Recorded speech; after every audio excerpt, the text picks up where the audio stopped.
ஃபைனலாக ஹேலாங் பே ரீச் ஆகிட்டோம். ஹேலாங் பேயில் வந்து க்ரூஸ் எக்ஸ்பீரியன்ஸ் பண்ண போனோம்.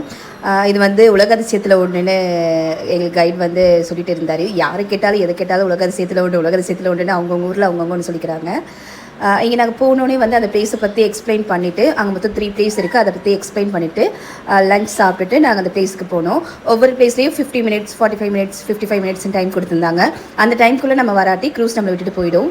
ஃபஸ்ட்டு வந்து கேவ் எக்ஸ்பீரியன்ஸ் பண்ணோம். இந்த மாதிரி கேவ்ஸ் பார்க்குறதுலாம் கொஞ்சம் டிஃப்ரெண்ட் ஃபீலிங்ஸாக இருந்தது, எக்ஸ்பீரியன்ஸாகவும் இருந்தது.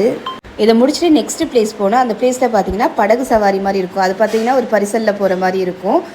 அதில் ஒரு 10 பேர் உட்காந்துட்டு ஒருத்தவங்க போட் போடுவாங்க. அது இல்லாட்டி கயாக்கிங் போகலாம். கயாக்கிங் பார்த்தீங்கன்னா நம்ம ஓனாக போட்டிங் போட்டு போனோம்.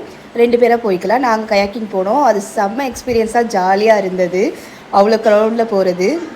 தேர்ட் பார்த்திங்கன்னா ஐஸ்லாண்ட் போனோம். அங்கே நம்ம போயிட்டு பீச்சில் விளையாடுறதா விளையாடலாம், இல்லை ஏறி ஹைட்டில் ஏறி அந்த வியூஸ் பார்க்கலாம். எங்களுக்கு வந்து அன்றைக்கி எனர்ஜி ஃபுல்லாக ட்ராப் ஆகிடுச்சு காலையிலேருந்து இருந்தனால. ஸோ நாங்கள் வந்து எதுவுமே பண்ணாமல் சும்மா ஒரு 45 மினிட்ஸ் கொடுத்துருந்தாங்க. அந்த 45 மினிட்ஸ் சும்மா உட்காந்து வேடிக்கை பார்த்துட்டு இருந்தோம்.